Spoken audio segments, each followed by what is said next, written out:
when we tried to learn everything we needed to learn to hit the road, there was a big gap in what we could find for education. And still, a couple years later, we still saw that as being a big gap. And so we thought that was a great opportunity. And so that was a major tipping point for us, is realizing there was still a lot of opportunity to be able to share education with people. And I could no longer continue to do my work, especially my work with the other on top of it. Yeah, I think we wanted to create the courses that we wish had existed before we hit the road. Meet Marc and Julie Bennett, the couple behind RVLove.com. The couple have been living, working, and traveling full-time in their RVs since 2014, visiting all 50 USA states, plus Canada, Mexico, and Australia. They began sharing on their blog, YouTube, and social media as a labor of love, and within a few years, RVLove evolved into a thriving business that now supports their life and travels. In this episode, you'll learn why Marc and Julie decided to take the leap of faith, first into living full-time in an RV, and later into pursuing their business full-time. We talk about the power of simplifying your approach as a business owner, and the importance of having multiple revenue streams, especially in a time as uncertain as this one. Finally, we get into the deeper benefits of working for yourself and quite literally unchaining yourself from your desk. Let's say hello. Welcome to Everything is Teachable, the podcast that takes you behind the scenes to learn how everyday creators have transformed their skills and passions into online courses and businesses. To introduce this week's episode, here's your host, Melissa Guller. Hey everyone, I'm Melissa from Team Teachable, and today I'm excited to be here with Marc and Julie Bennett.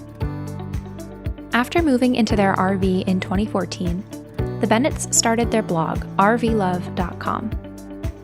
It began as an online labor of love, and in 2017, the Bennetts launched RV Success School with a series of online courses for wannabe RVers. Then, in 2018, they co-authored and published Living the RV Life, Your Ultimate Guide to Life on the Road, published by Adams Media and Simon & Schuster. Living the RV Life is now a bestseller in its third print run, with 200 plus 5-star reviews, and will be released in audio format this summer.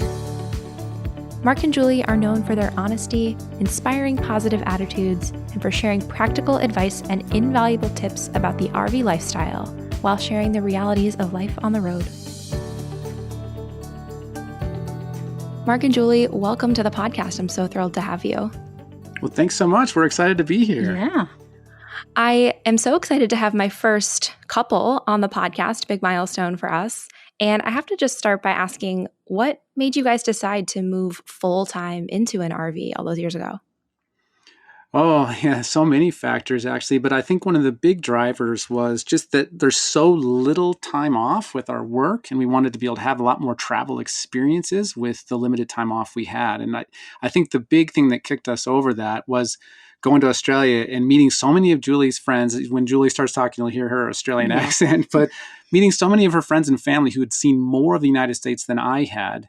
And obviously, I'm the one that lives here. And so I'd just done work travel before that. And this was a great way to be able to make our home mobile. That's so interesting to hear you say that they'd seen more of the US. And I'm sure that's probably striking for listeners too, to think, oh, I live here, but how much of it have I really seen? Absolutely. And here's my Australian accent now. G'day, mates. I've been living in the US since late 2008. Marc and I have been together since 2010, and it has been eye-opening for both of us, because I've just kind of taken it for granted. In Australia, it's this big island down in the South Pacific, and so to go anywhere, we all jump on a plane and we go to New Zealand or Asia or America or Canada or Europe. And so Australians are a pretty well-traveled bunch, actually.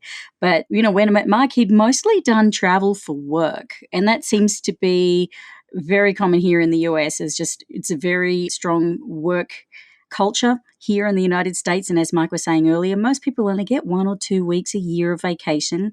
If you're really lucky, 3 or 4. But so many of those get spent around the house and doing projects and things that a lot of leisure and recreational travel doesn't always make its way into the mix. Mm-hmm. And like you said, we do often put work first, for better or worse. It's something that's very important to all of us. Obviously, we need money to make a living. So I have to ask what feels like the big question listeners might have, which is, how were you able to start earning money while you were traveling full time? Well, our transition into full-time travel was interesting in that I had wanted a job that I could do remote from home for many years, and I finally was able to get that. And I had a job, I worked in operations for a company out of Texas, but I was able to do that from home. And after we did that for a couple of months, we started to redefine the idea of home, and that's when we decided to do the RV and start traveling.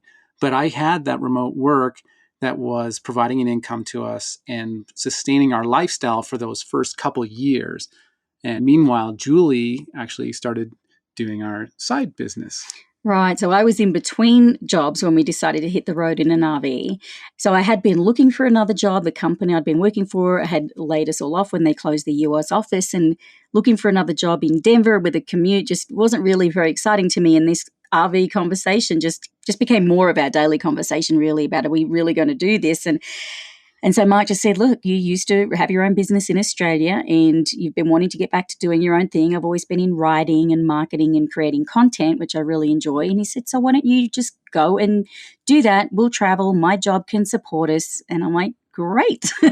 So we hit the road, and I started a blog, and I started learning how to make YouTube videos, and I started our social media channels just for fun. You know, it was a real labor of love. It was just a way to share what we were learning and sharing the adventure and where we were going and the experience we were having.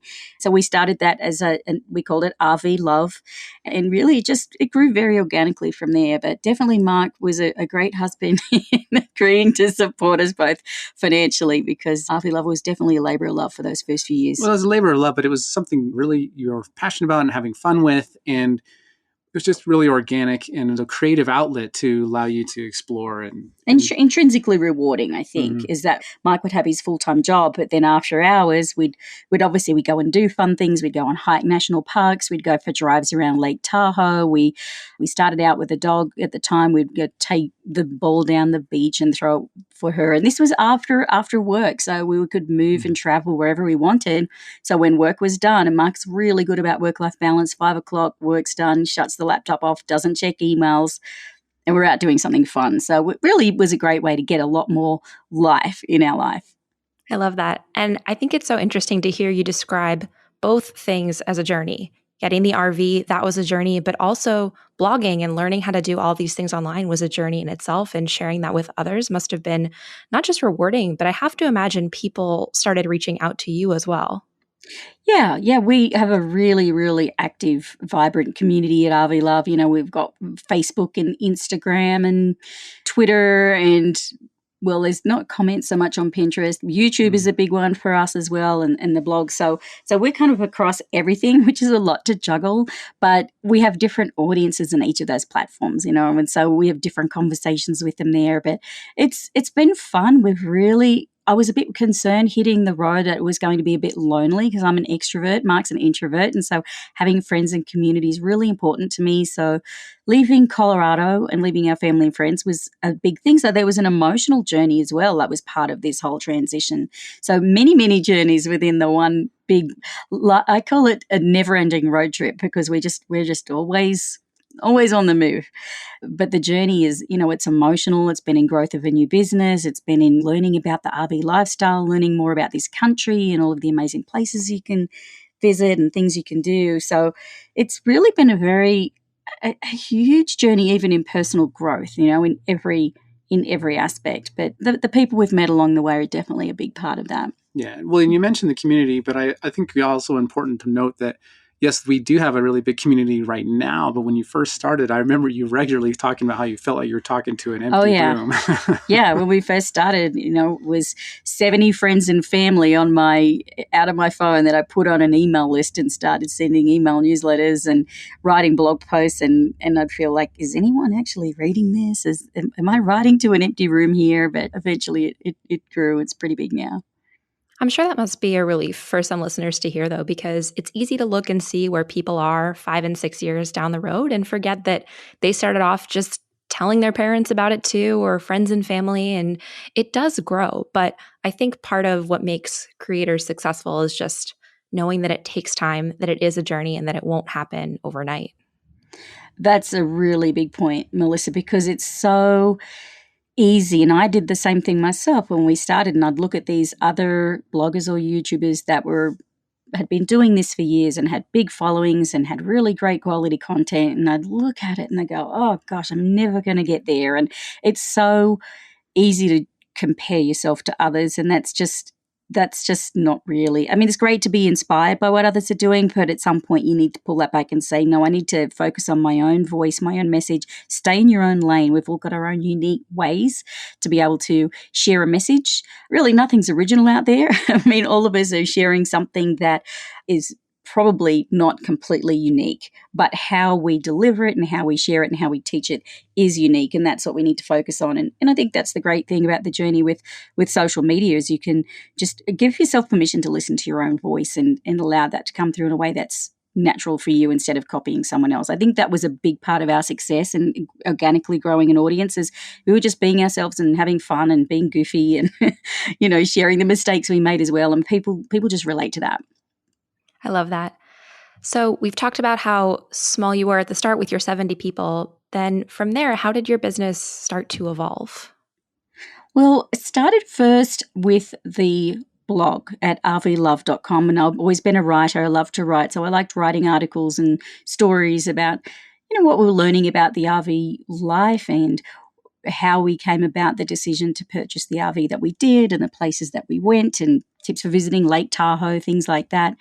And then I'd send it out in an email. And I think at the beginning, I probably had an Excel spreadsheet, of names and email addresses. And eventually I changed that to MailChimp and started getting a bit more organized with that. And then I started learning how to make YouTube videos. And, I just started out with the iMovie that you get for free on the Mac and just pretty much self-taught with that and pretty much self-taught with everything, really. Mm-hmm. Yeah.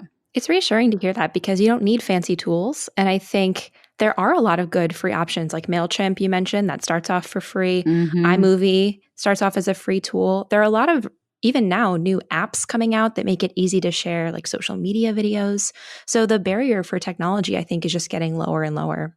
Well, and I also, for the YouTube side of it too, with camera equipment, we started off filming with just an iPhone and taking photos with an iPhone. And then we started feeling pressured to get fancier and fancier equipment. And then coming full circle, we're actually back to doing almost everything with an iPhone because partially because that technology's improved so much, but a lot of people already have a phone with an amazing camera. So the quality's amazing. You don't need a ton of fancy equipment, even if you're going to do YouTube videos and stuff like that.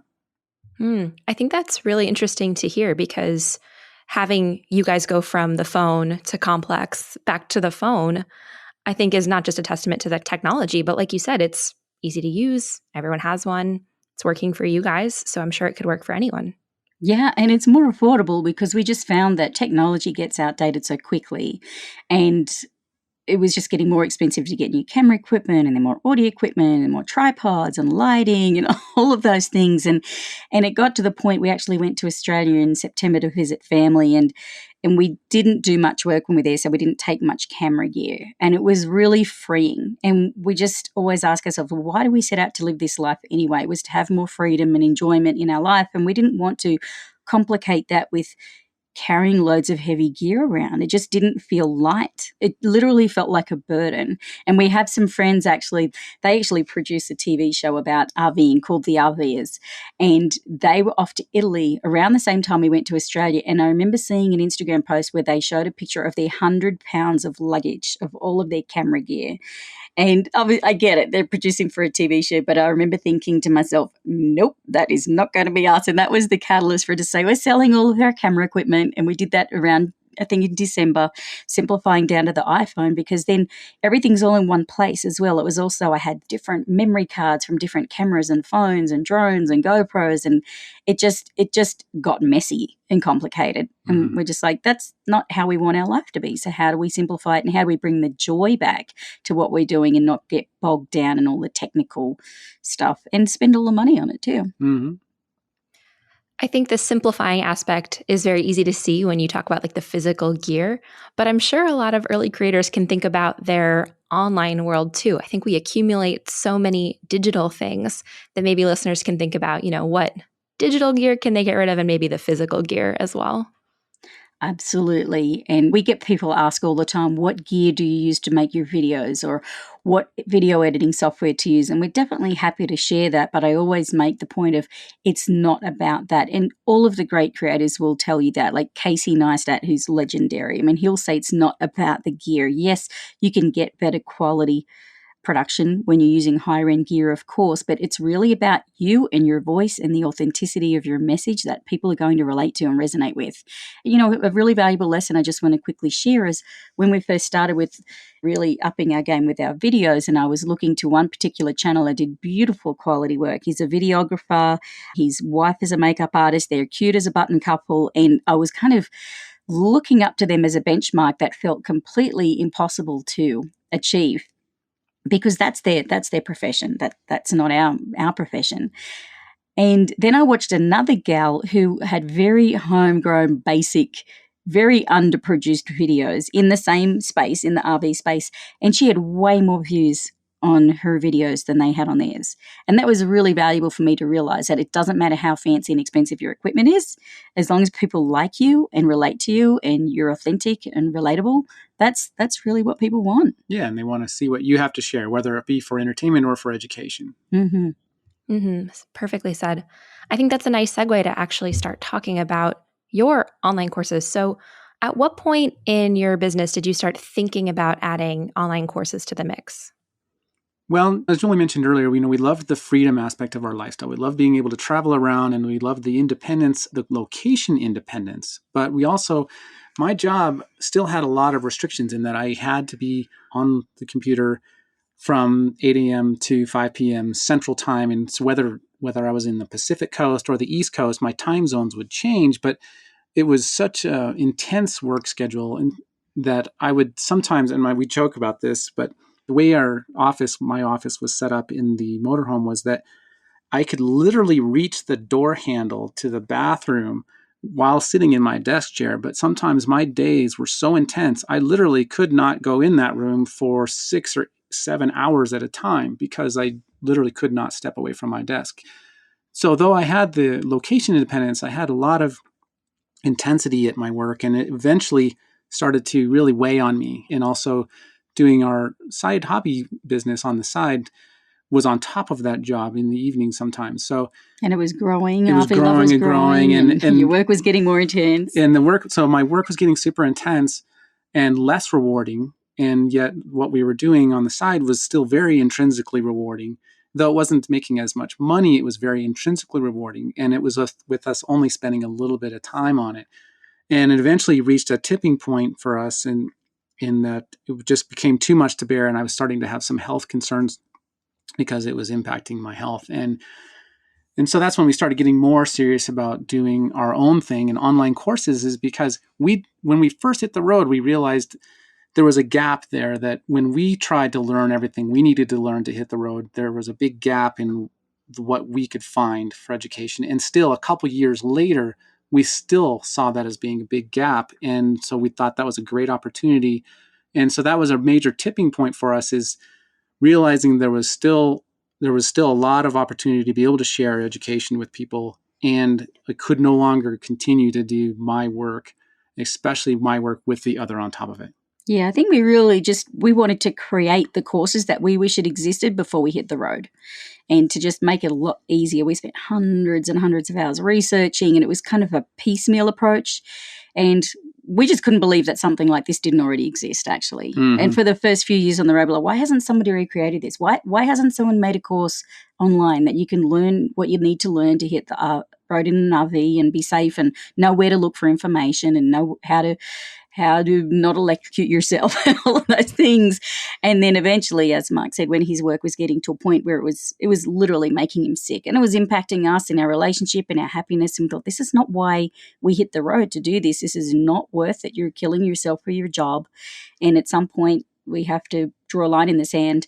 And so we're like, well, maybe the reason the course hasn't been created yet is we're the ones that's meant to create it. So right. Well, and part of that too is we wanted to take enough time to feel that we were credible and an authority enough to be able to speak to it. Yeah. In hindsight, we might have been able to teach this much sooner, but at that point we wanted to have enough ground behind us and to feel like we could really speak clearly and without any with conviction. Yeah, we could speak with conviction and authority at that point. Yeah, and know that we felt really comfortable that we were giving people really great quality information and education to get them out there. But I do want to say one thing is that Mark's job, the reason it was getting so stressful is the company was trying to sell. They were a very successful company and they were looking to get bought out, and he was going to get a nice big check.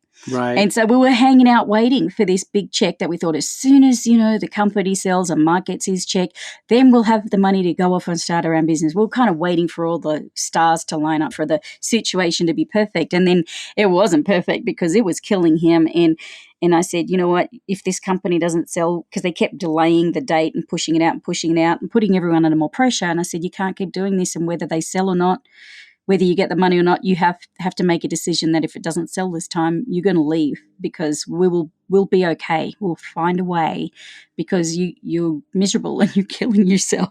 And sure enough, the company was supposed to sell, and we learned at the end of January that it didn't. It fell through, and Mark had a moment of... Yeah, well, it's interesting too, because Julie mentioned earlier that I had really good work-life balance. And up until that period, I really did.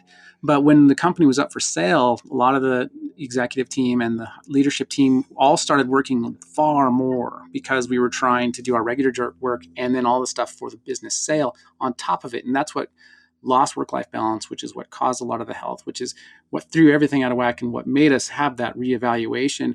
And then that real moment that Julie's talking about is that I was on the call and they announced that the deal had fallen through.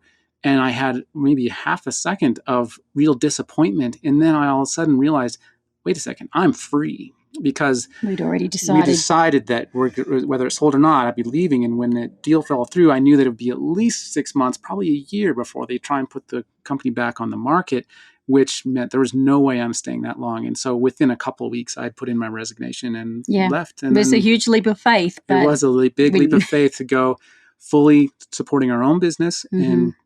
But, in hindsight, it's been such a wonderful decision, because it's given us so much freedom. And now it's not all been easy. I mean, it's been a lot of work, and we spent hundreds of hours building that school, plus the thousands of hours that took we work a lot.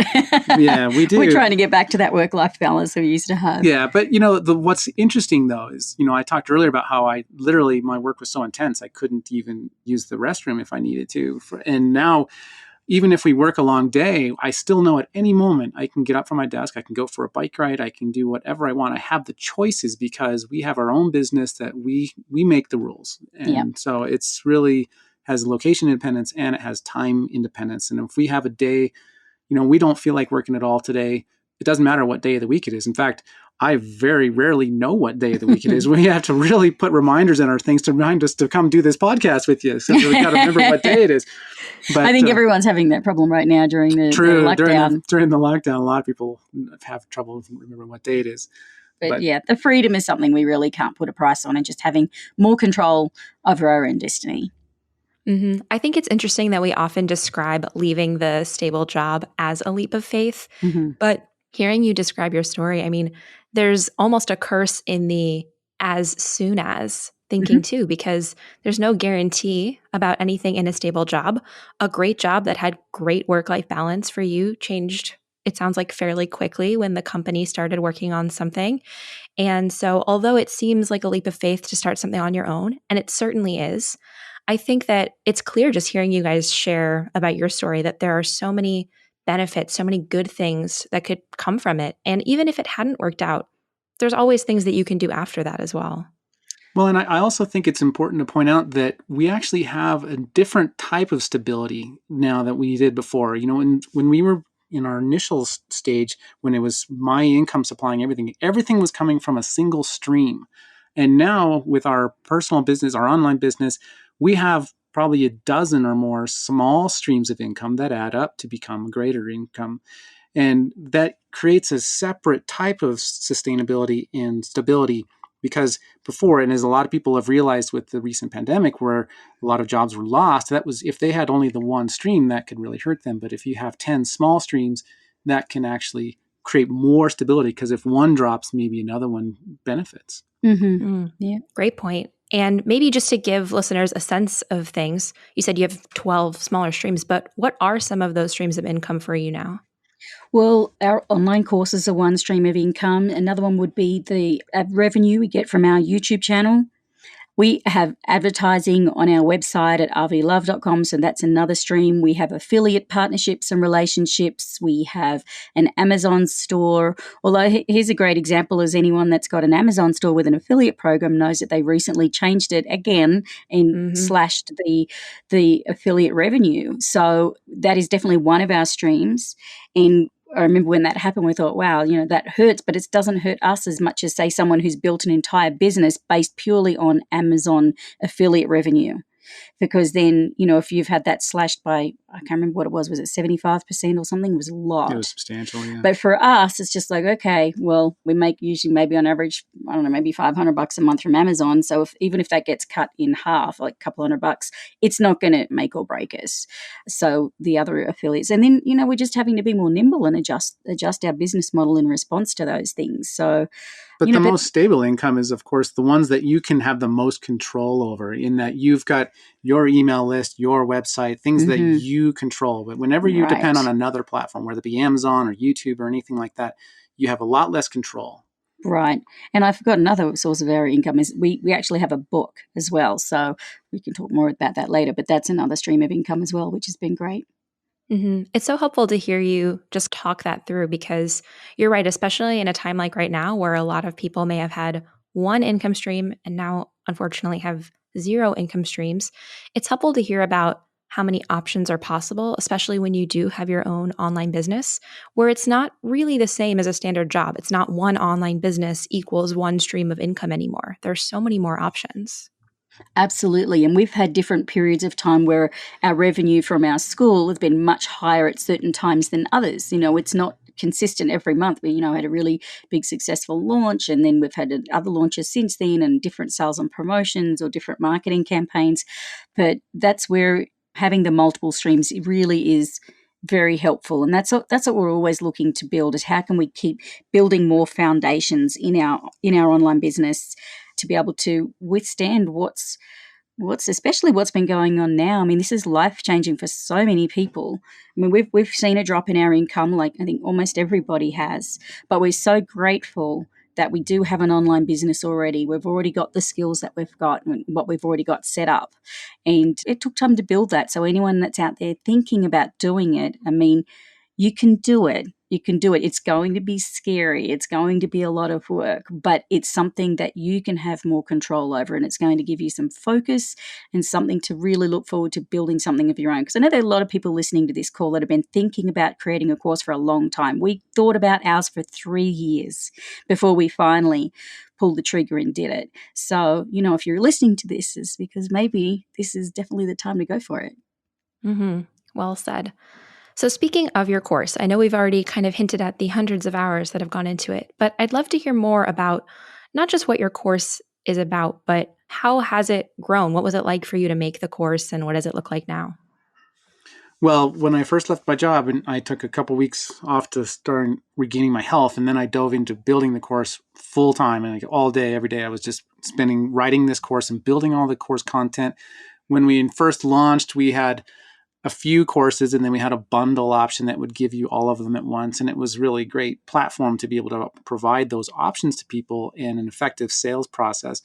We also used some launch, the book by Jeff Walker called The Launch, which was also a really important part of our original launch of the school.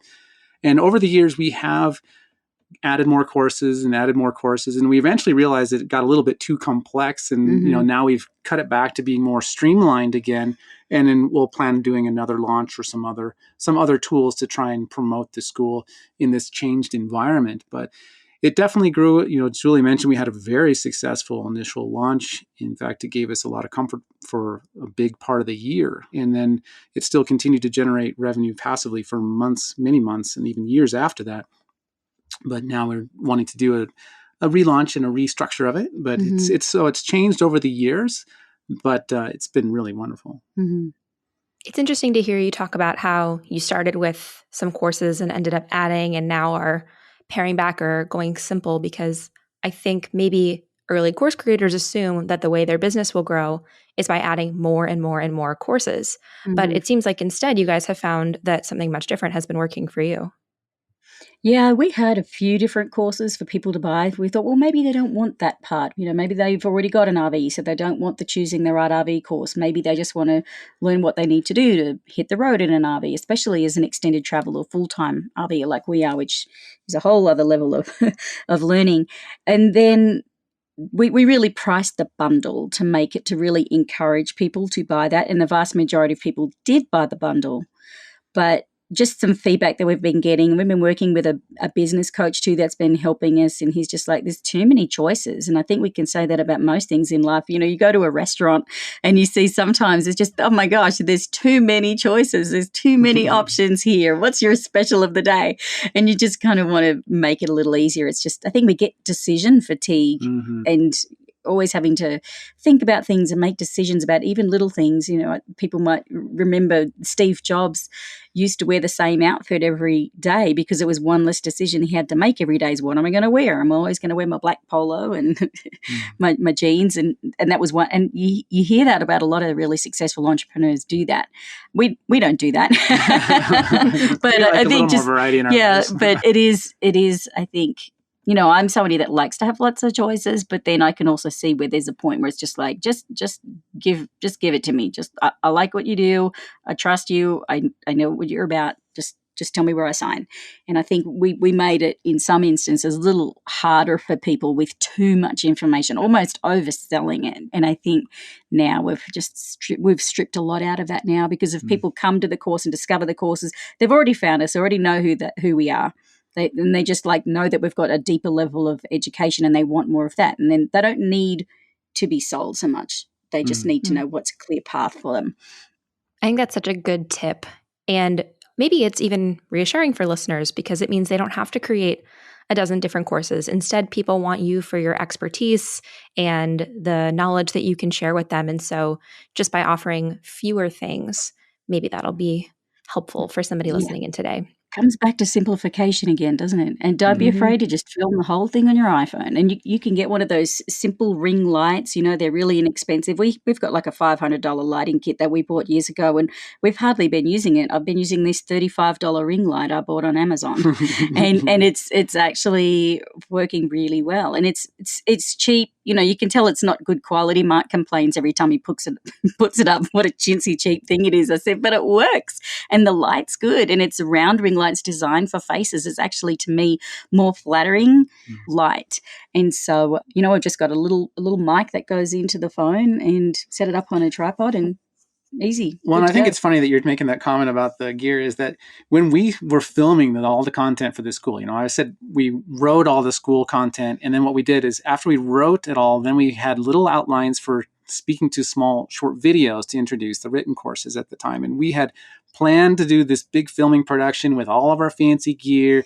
And 2 days we'd scheduled to do that. But then, it was too hot to do outside. And then inside with our RV, it was also going to be hot without running the air conditioner. But our camera overheated. We couldn't use the main camera. We couldn't use a lot of the gear we originally planned on. And so we're like, oh, well, this is the time we plan on booking to do it. So we just grabbed our iPhone, and that was a couple years ago too. So it was 3 years ago. It was like an iPhone 6 or something like that. Yeah. So it wasn't super fancy. But again, that makes the point that it was the content. No one ever complained about the quality of the video production. And it was just use what you have. Put your skill out there, share what you have to learn, and don't overcomplicate things, and put your stuff out there. Yep. I'm glad we're talking about this, because I know that a lot of creators worry so much about video, whether they're intimidated by the technology, don't think they can edit, have never done it before. I know it's a big concern, but you guys are absolutely right that it comes down to the content. And if you have something valuable to share, people aren't going to notice if you don't have the fanciest gear. And I hope that it doesn't stop people from creating a course by thinking they need all of that. Instead, they can get simple iPhone, a $35 ring light definitely adds a little something, something. I think it's worth looking into some cheap enhancements, but doesn't need to be a lot of money, doesn't need to be very complicated. Absolutely. And to that point, with what's been happening now with the pandemic, I mean, we like watching shows like Jimmy Kimmel Live, for example. Well, he's doing it from his house now. He doesn't have all the team and all the fancy gear, and we're actually really enjoying the different vibe of the show. I think a lot of people are enjoying a lot of these late night show hosts are just doing it from their home, and it's different, but it's still cool because you're getting to see the realness of it, and it's not as fancy and polished, but it's actually, I think, in some ways more enjoyable.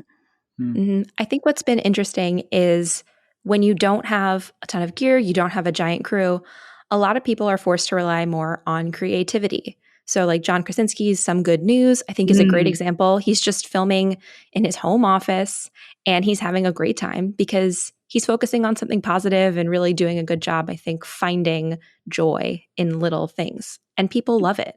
Yeah, it's a great show. We show. actually watched one of those the other day. It was really fun. It's really cool. It's just so lighthearted. And I think, too, he's opening the door to sharing stories. And I think that's something that RVLove does really well, too, where, of course, you guys have a lot of practical tips, but you're sharing the story of how you decided to buy this RV and then your full journey from there. And I think in the world of online business, even though we're not in person, and right now, during the pandemic still ongoing, we're not together necessarily, but I think it's so nice to feel like you can still connect with a real human on the other side of the website instead of just a company with a brand name. Absolutely. Yeah. People, and, just even we have a YouTube channel and a lot of the other YouTube creators out there, our channels are bigger than most of the RV manufacturers. These big companies with big marketing budgets will have a couple of thousand subscribers, and the rest of us have tens of thousands of subscribers. So it's that realness. They're like a real person that they can trust, that is not just hiding behind a corporate logo.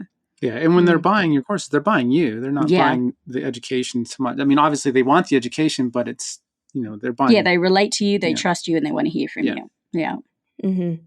So as we start to wind down our interview, I still am really curious, what are maybe some of the biggest misconceptions people have about either your work or just your RV lifestyle in general?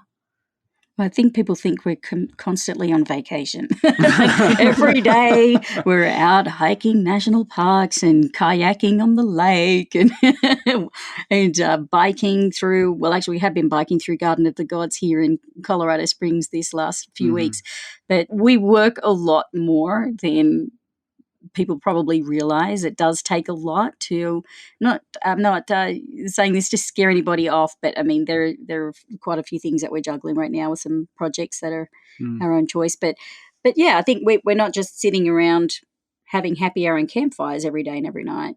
Yeah, that's definitely a big misconception, but about what our lifestyle is in our travels. But that said, we still have far more adventures and interesting things in our lives than a lot of others. And that was actually really big for me. Was it last year or the year before? I felt like all we did that year was work. I felt like we were working 60, 70 hours a week and didn't get to explore anything. But then we did a year-end compilation and I realized, oh my gosh, we still went to like 14 states and we had all this and we did. So we still do have some of that travel element, even though we were working a lot. And it is our choice. We don't have to work as much, and we're making a big vision to start working less. Work more like a reasonable person's working smarter, week. not harder. Working smarter. We've been on a big learning curve, and we've taken on some projects that, like for example, after launching the course, one of the great things that came out of that, apart from being able to help so many more people hit the road with really great information, is a publisher reached out to us. Adams Media, a division of Simon & Schuster, which is one of the biggest publishing houses in the world, actually reached out to us and said, look, RVing's a hot topic. There isn't a book out there by a major publisher teaching people how to do this. Would you be interested in writing the book? And we're just like, wow, that I don't know if that would have come about if we didn't already have the course that we'd created, because they knew from our writing style, and they knew that we had a platform, they knew that we had a following, they knew that we had authority and credibility and good information and that we could write. And so that led to having our book published in late 2018. It's a bestseller now already. So it's been amazing and great timing now, of course, because nobody's going to be taking cruises or international trips for a while. I think RV road trips are definitely going to be the flavor of the year and perhaps longer. But, I think I think that it's been another unexpected benefit that's come out of this whole journey. Definitely. How do you see actually the state of RVing moving forward after such an unprecedented moment for all of us? Well, I think we're really optimistic about this space, and the travel industry in general has really been hit, but the RV space is one of the few forms of travel that you have a lot of control over your environment. You have your kitchen, your bed, your cookware, everything is your contained environment. And so I think in a world that's scary about people traveling, I think the RV space will be one of the best served.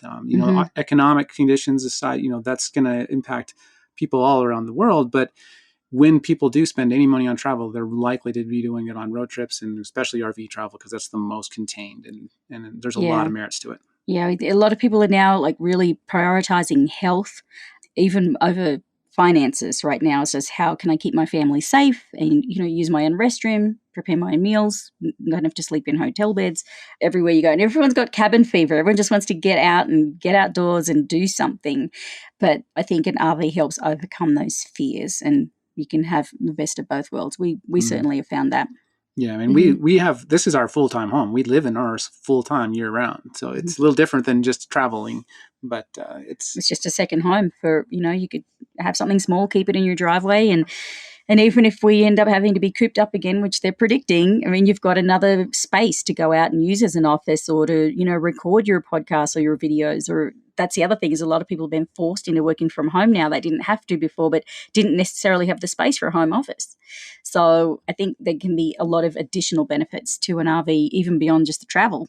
It's just having that extra space, or if somebody does get sick or needs to be quarantined. I think there are just so many benefits to having one, or even if you don't buy one, to rent one just to go on a road trip. I think there are just it's going to be a big part of the conversation and what we see, I think, in media reports in the year ahead.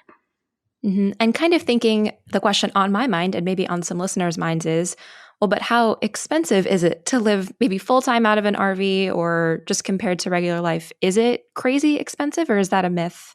Well, Julie and I often make the joke that it's how long is a piece of string, right? Yeah. There's That's so many number one question we there's get. so many variables in this. We know people that spend $10,000 a month, and we know people that spend less than $2,000 a month.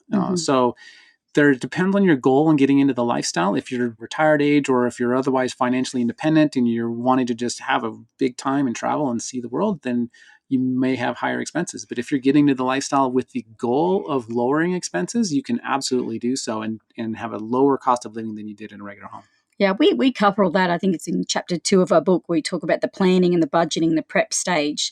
In our book, by the way, is Living the RV Life, Your Ultimate Guide to Life on the Road. And we go into that and share some specific examples of what it costs people. But it's like saying, well, how much does it cost to live in a house? Well, what part of the country are you in? How big is your house? How fancy is your house? What's your taste, and what are your standards? And we all have different standards. And basically, we find as a general rule of thumb, people end up spending around about what they spend in their life right now, unless your goal, as Mark said, is either to specifically save money or to go out there and spend money. We end up picking something that's within our budget. And you don't have to buy new. You don't have to buy big. You don't have to buy fancy. We bought our RV. It was 20 years old, but it was a really high-end RV back in the day. And we bought it for $25,000. That's less than our Jeep. And then we did a remodel on it. Mark did all the work, and we did a remodel, and it looks, you wouldn't even know it's not a new RV. It looks beautiful on the inside.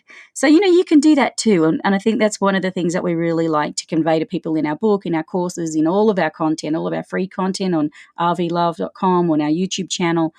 Anyone can RV. It doesn't matter what your budget, you can find a way to do it. And that's what we try to convey, and that's what we teach people in all of our materials, is how you can do it in a way that works for you and for your budget and for your lifestyle. I love that. Well, before we do go, I know you mentioned a few places, but where can people connect with you or learn more? Well, you'll find everything at our website, RVLove.com, and from there you'll find links to the book and our courses, and also RVLove on YouTube, RVLove Travel on Instagram, RVLove TV, on Facebook. Basically, if you type in RVLove in Google, we'll pop up everywhere. Easy. I love it.